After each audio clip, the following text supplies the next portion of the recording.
예, 웨앵커님 주말에 그 잭슨 홀 좀 보셨습니까? 잭슨 홀 내용 봤죠? 아, 직접 보셨습니까? 직접 보진 않았어요. 외국어를 잘하시잖아요. 외국어를 잘하는데 예. 심지어 옐런 의장 때는 제가 저기 딴 방송사에서 동식 통역도 했었어요. 오. 네. 그랬는데 아니 뭐 이렇게 너 그렇게 크게 아연실색하는 건 상대방에 대한 예의가 아닌 거 아니에요? 왜죠? 네? 그 놀라움에 대한 표현. 예. 저도 나름 할 거 하고 살았습니다. 근데 약간 잭슨 홀이 좀 뻔한 얘기 할 것 같아서 네. 직접 보지는 않았어요. 네, 저도 그냥 기사만 찾아봤는데 네. 뭐 기사도 많이 찾아볼 필요도 없이 그냥 신중하게 그냥 그 네 글자로만 기사가 좀 도배가 뭐 돼 있었던 기대했던 것 같아요. 사람도 별로 없지만 기대했던 바도 없었고 또 두려워했던 사람들이 좀 있었는데 두려움도 그렇게 크지 않았던. 그러니까 두려움이 가득 차서 그 단어 하나 뽑아낸 것 같아요. 신중하게. 신중하게. 예, 그래서 이제 금요일장은 상승 마감을 했는데요. 되게 오랜만에 상승 마감한 것 같아요. 그 지수 마감상 함께 보시면은 그 다우존스 같은 경우가 0.73%, 나스닥이 0.94%, S&P 500이 0.67% 올랐습니다. 그러니까 파월 의장 입장에서 이게 약간 두더지잡기 게임 같을 것 같아요. 네. 조금만 풀어지면 어떻게든 틈만 보이면 이렇게 올라오려고. 그래서 신중하게 그 네 글자 뭐 한글로 네 글자인데 즉 파월 의장이 한국말로 하진 않았는데 그 네 네. 글자 신중하게 네 신중하게. 글자를 통해서 약간 상승 마감을 하게 됐습니다. 그 뭐 요새 뭐 용어들을 만들기 나름인데 이제 매둘기, 매둘기. 매파비둘기 다 뭐 그래가지고 뭐 이런저런 얘기도 나오고 있었고 이번 주에 그 근원 PC가 8월 31일 날 발표가 돼요. 개인 네. 소비 지출이 발표가 되는데 앞으로는 이제 데이터를 기반으로 해서 하겠다는 얘기를 계속적으로 하고 있는 만큼 고용이라든지 이런 뭐 개인 소비 지출 그리고 이제 CPI 같은 소비자 물가 지수가 굉장히 중요한 영향을 미칠 것 같아요. 근데 지금 상황을 보면은 사실 미국이 할 수 있는 것도 별로 없어 보이긴 해요. 지금 물가의 제일 큰 부담이 이제 유가인데 유가. 우리 또 사우디 그 빈살만이 좀 자신감이 넘치고 있어요. 그렇죠. 그래서 뭐 원전 해달라, 무기 달라, 안 그러면 감산하겠다. 그래서 야, 원전 못 해줄 건데 그랬더니 뭐 그럼 뭐 딴 데 가서 받을까요? 뭐 이러고 있고. 그리고 옆에서 그럼 중국에서 그럼 제가 드릴까요? 뭐 이러고 있는 상황이 연출이 되고 있어서 유가가 지금 물가에 직접적인 영향을 미쳤을 때 미국에서 그 유가를 컨트롤할 수 없는 그런 상황들이 앞으로의 이제 파월 의장의 고민이 되지 않을까 싶습니다. 첫 번째 뉴스는요. 그 후쿠시마 오염수 방류 관련한 후폭풍이 경제적으로 나타난 부분에 대해서 좀 말씀을 좀 드리고 싶어서 네. 첫 번째 뉴스를 준비했습니다. 중국에서 지금 노제팬 영향이 좀 있다 그러고 그 최근에 허용됐던 단체 여행을 취소하는 움직임들이 나타나고 있다고 합니다. 이게 그 중국인들의 일본 단체 관광은 2020년 1월부터 코로나19 때 금지가 됐어요. 네. 그러다가 이제 3년여 만에 재개가 됐는데 일단 그 정부 차원의 움직임은 아니고 그 중국 언론의 보도에 나오는 내용들입니다. 여기 뭐 시트립이라든지 이런 퉁청 같은 여행 웹사이트 있잖아요. 거기에 일본 여행 상품을 예약했던 고객들의 취소가 늘고 있다라는 내용을 제일제경이라는 중국 언론에서 보도를 했습니다. 지금 이제 중국 대형 여행사 관계자가 이제 국경절 10월 1일을 중심으로 좀 길게 연휴가 있잖아요. 네. 그때 일본 여행을 계획했던 중국인들의 취소 사례가 늘고 있다라는 얘기가 나왔습니다. 지금 이제 중국 언론은 이런 분위기고 일본 언론은 이제 문제없다 보도. 문제없다 보도 엄청나게 하고 있는데 일단 그 환경성에서 발표된 거는 이제 후쿠시마 원전 오염수 주변 바닷물 조사해 보니 삼중수소가 검출되지 않았다. 뭐 요미우리 같은 경우는 뭐 40km 이내 11개 지점을 채취했는데 뭐 농도가 뭐 이하로 밑돌았다. 그리고 뭐 일본 수산청 같은 경우는 어류의 삼중수소가 뭐 검출되지 않았다. 이런 얘기들 주로 보도하고 있고요. 그리고 또 여기서 또 하나 이벤트 중에 하나가 중국 정부가 지금 이제 일본산 수산물 수입 전면 금지했잖아요. 네. 그러면서 일본 여권의 고위급 인사가 방중하는 거를 애둘러서 오지 말라 그랬습니다. 애둘러서 오지 말라는 건 어떻게 해요? 그러니까 지금 그 열린여당 중에 공명당이 있거든요. 네. 공명당, 열린여당이면 이제 같이 하는 거잖아요. 그러니까 사실상의 여당인데 여기 야마구치 나츠오 대표가 28일 날 중국에 방문을 하기로 했습니다. 근데 중국 쪽에서 뭐 지금 우리가 뭐 그렇게 좋은 상황은 아니잖아요 정도의 얘기를 하면서 적절한 시기가 아닌 것 같다 라고 이제 국명당에다 전달을 한 것으로 알려졌습니다. 다음에 밥 한 번 먹어요. 약간 이런 느낌으로. 아 이제 밤 약속 취소하면서 아 취소하면서. 네, 아니 네. 다음에 뭐 여유 되면 뭐 지금 지금 뭐 이러잖아요. 밥 먹을 분위기는 아닌 것 같고 뭐 아. 다음에 한번 하시죠. 뭐 이런 정도 네. 얘기인 것 같아요. 근데 또 이게 자민당과 다르게 공명당은 중국과 좀 우호적인 관계를 맺었던 당이에요. 그러니까 자민당하고 좀 사이가 안 좋으니까 이제 공명당의 대표가 열린여당으로서 중국에 가서 뭔가 좀 얘기를 풀어보려는 그런 의지가 좀 담겨 있던 방중이었어요. 그러면서 이제 총리 친서를 이제 시진핑 국가주석한테 전달하면서 중일 정상회담 한번 하자. 네. 이런 얘기들을 하러 가려고 했는데 뭐 그런 것들이 좀 취소가 된 상황이고요. 이거는 그 NHK에서 보도가 나온 건데 그 갑자기 일본에 86으로 시작하는 국제 전화가 걸려오기 시작하고 있답니다. 플러스 86. 네, 플러스 86. 그게 이제 중국의 국가 번호잖아요. 거기에 뭐 후쿠시마를 중심으로 해서 지자체, 음식집, 정치인, 학교에 이 전화를 계속적으로 걸고 있다는데 그 일단 일본으로 전화를 걸었으니까 전화를 받으면은 기본적으로 인사는 해야죠. 네. 그래서 이제 모시모시 고니치와 인사를 하고 그것만 준비했을 거 아니에요. 그 다음부터는 중국어로 욕설을 그냥 아 그거는 확인된 팩트입니까? NHK 보도 명앵커가 한번 해봐요. 중국어도 잘하시잖아요. 중국어로 욕을 중국어로. 아, 욕 잘하죠. 그거부터 배워가지고. 그러니까 네, 명앵커 영어나 내 영어나 비슷해. 욕부터 배워가지고. 그래가지고 지금 이제 주중 일본 대사관에서는 지금 중국 내 반일 감정이 좀 격화됐으니까 좀 외출할 때 그 일본어로 너무 큰 소리 내지 마라 이런 식의 내용을 그 공지 사항으로 올리고 있습니다. 그리고 지금 이제 러시아 상황을 보면은 지금 그 중국이 일본산 수산물에 대한 금지를 했잖아요. 그랬더니 러시아에서 슬쩍 가서 이제 우리는 그 인증된 러시아 업체와 선박의 수, 상품 물량과 품목을 확대하기를 기대한다. 그러니까 일본 거 안 드실 거면 좀 깨끗한 러시아산 어떻습니까? 라고 해서 숟가락 슬쩍 들이미는 그런 뉴스들도 이어지고 있습니다. 그리고 중국 뉴스 좀 전해드린 김에 하나 더 해드리면은 네. 그 15년 만에 주식거래 인지세, 그 거래세죠. 거래세 인하하기로 했는데 지금 0.1% 되는 거를 절반으로 인하하는 게 28일부터 적용이 된답니다. 아무래도 경제가 별로 안 좋다 보니까 증시부양책으로 내놓은 것 같은데요. 이런 부분들 보면은 그 전에 이제 정프로님 항상 말씀하셨던 부양책이 이게 산발적이고 저게 효과가 있을까라는 일종의 산탄촉 같이 쏘는 경향들이 좀 있는데 그 중에 하나 정책이 또 하나 나온 것 같습니다. 이렇게 중국이 부양책 내는 거 있어서 실질적인 효과가 있어요? 지금 상황에서? 그 사실은 미적미적하면서 방치하고 있다라는 여론들이 많거든요. 근데 이제 그걸 이제 예를 들면 시진핑 정부의 근자감이다. 옛날 생각만 한다. 뭐 자기네들이 정책하면 그게 시장에 침투하고 그래가지고 그게 시장이 반응하고 이렇게 해왔잖아요. 근데 지금은 워낙 이제 3년 동안의 팬데믹 기간에 이 경제 패턴이나 사람들의 생활 뭐 습관 이런 것들을 인위적으로 바꿔놔가지고 네. 실제로 뭘 했는데 반응이 안 나오는 거예요. 그렇죠. 네, 그리고 워낙에 이제 중국 경제에 대한 아웃룩이나 이제 미래 전망이 안 좋으니까 뭘 얘기를 해도 안 믿는 거죠. 네, 근데 사실 그 저간에는 저는 매번 말씀드리지만 정권의 정통성이 있다고 봐요. 10년 딱 하고 그만뒀어야 돼.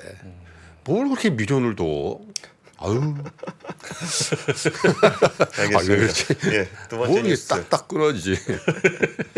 그 두 번째 뉴스는요. 네. 그 GS건설의 10개월 영업정지 처분이 어제 내려졌습니다. 10개월이면은 이제 기간으로는 그 국토부에서 줄 수 있는 최고치라고 보셔도 될 것 같은데요. 일단 그 영업정지 8개월을 국토부 주관으로 줬고요. 추가로 이제 서울시 통해서 2개월을 더 주도록 했습니다. 내용 같이 보시면은 이게 용어 자체는 조금 어려워서 그런데 건설산업기본법으로 국토부 장관 직권으로 영업정지 8개월이 내려온 게 있고요. 또 품질시험 및 검사를 성실하게 수행하지 않았다는 경우에 영업정지 1개월, 그리고 안전점검을 성실하게 수행하지 않은 경우로 영업정지 1개월 처분을 서울시에 요청할 계획입니다. 그러니까 서울시에서 2개월을 내리는 거고 국토부에서 8개월을 내리는 그런 조치가 내려진 겁니다. 그리고 이번에 그 GS건설 건에서 되게 안타까웠던 거, 아니 너무 화가 났었던 거는 네.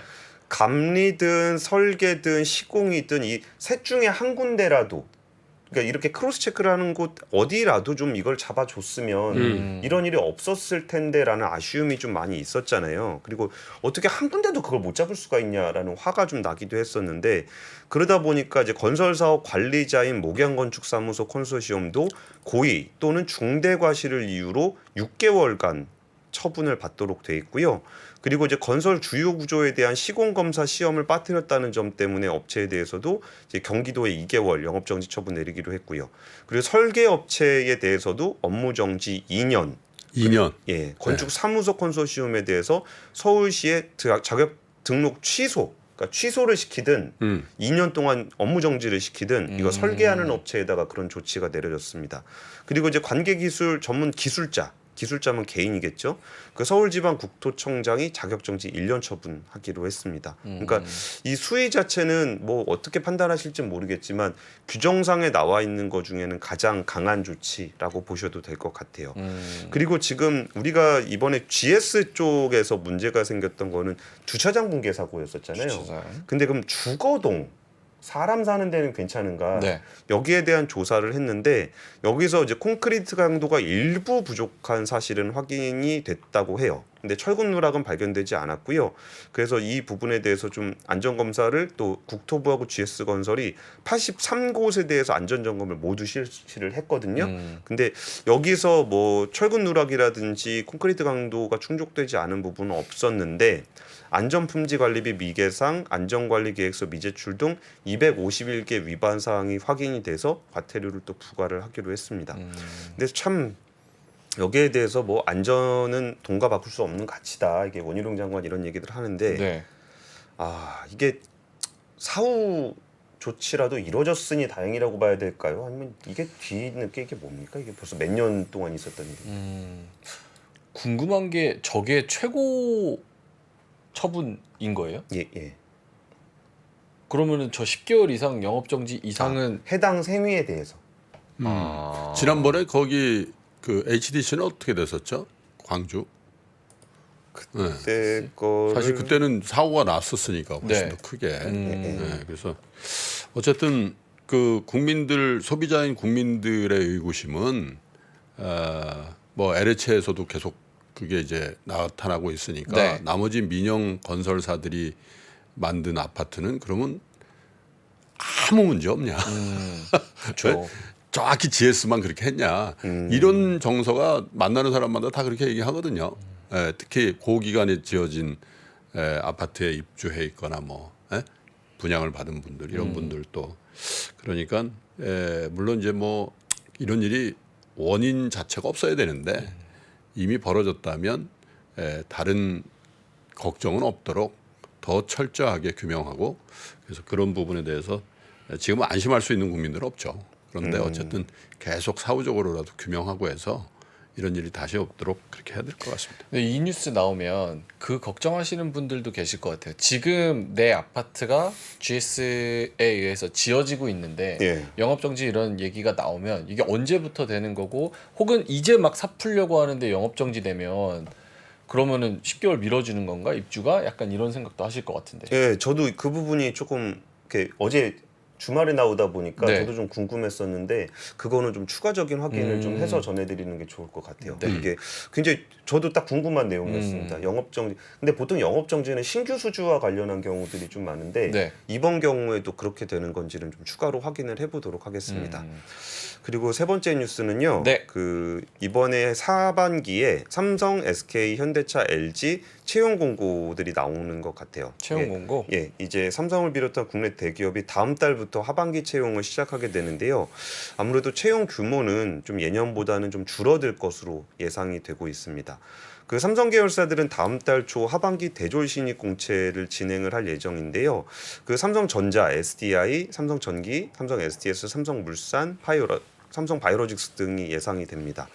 근데 이게 지금 삼성은 그 공개 채용을 유지하고 있는 몇 안 되는 대기업 중에 하나예요. 네. 그리고 이게 그 전에 공개 채용을 왜 하고 있느냐라고 했을 때 일단 취준생들이 우려하는 수시 채용에서 채용 규모가 줄어드는 거라든지 그리고 이제 경력직만 뽑냐 뭐 이런 것에 대한 우려가 좀 있잖아요. 그리고 이게 공개 채용이라 그러면은 뭐 삼성 뭐 시험 준비해 보신 분들은 알겠지만 거기 뭐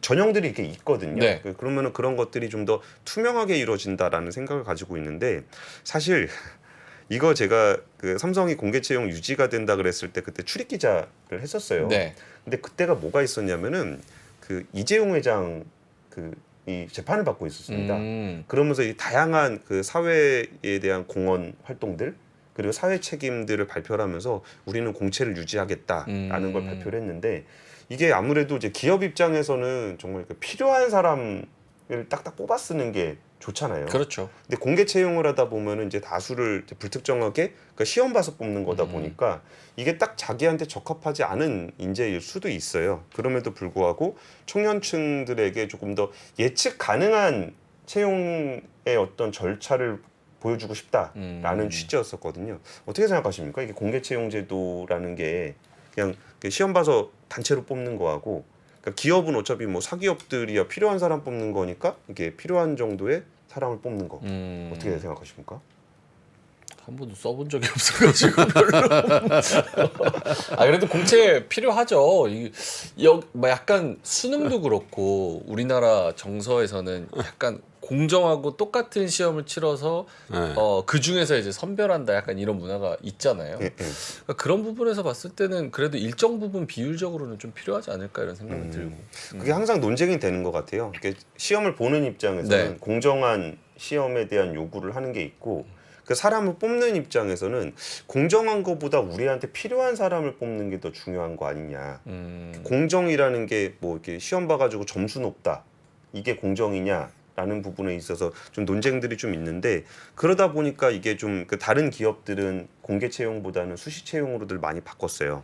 그래서 이제 일단 SK그룹도 주요 계열사는 하반기 채용에 좀 들어갔고요. 그래서 이제 SK텔레콤이라든지 SK이노베이션, 하이닉스 조만간 하반기 수시 채용 들어갈 예정입니다. 그러니까 정시 채용은 아니고 수시 채용이 들어가는 겁니다. 네. 그러니까 현대차 같은 경우가 지금 명앵커님 얘기하신 것처럼 어느 정도 좀 필요하지 않겠느냐 해서 어느 정도라는 걸 하나 만들었는데 그게 뭐냐면은 분기별로 그 분기 마지막 달 1일에 사람을 뽑습니다. 분기 마지막 달 1일에. 예. 그러니까 이게 정기 채용인 것 그러니까 종채라 그러면 딱 그 공개 채용 딱 하는 거고 그렇죠. 이게 분기에 한 번씩 우리가 필요한 사람들을 일괄로 뽑겠다 이런 정도를 해서 그 취업 준비생들이 언제쯤 우리가 좀 채용 공고가 나올지를 예상 가능할 수 있도록 해주는 그런 방식이고요.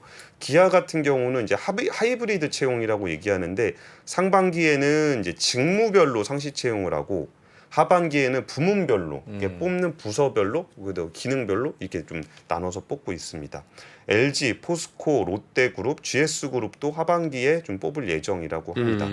그런데 지금 그 통계청에서 이번에 청년들에 대한 부가 조사 결과를 발표를 했는데 현재 그 졸업한 이후에 일자리가 없는 청년 백수가 126만 명. 126만 명. 예, 예. 그 중에 그 4년제 졸업생이 한 45만 명, 그러니까 3분의 1 정도가 되고요. 3년제가 한 21만 명이 지금 직업이 없다고 합니다.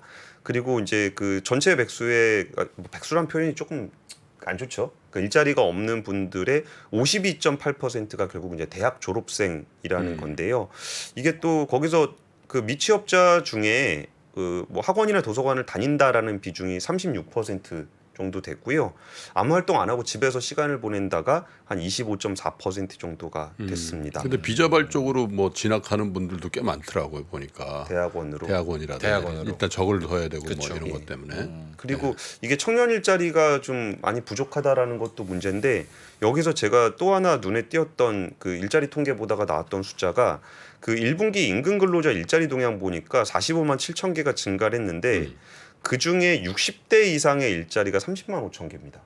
그러니까 45만 개가 일자리가 증가했는데 네. 30만 개가 60대 이상 일자리라는 거예요.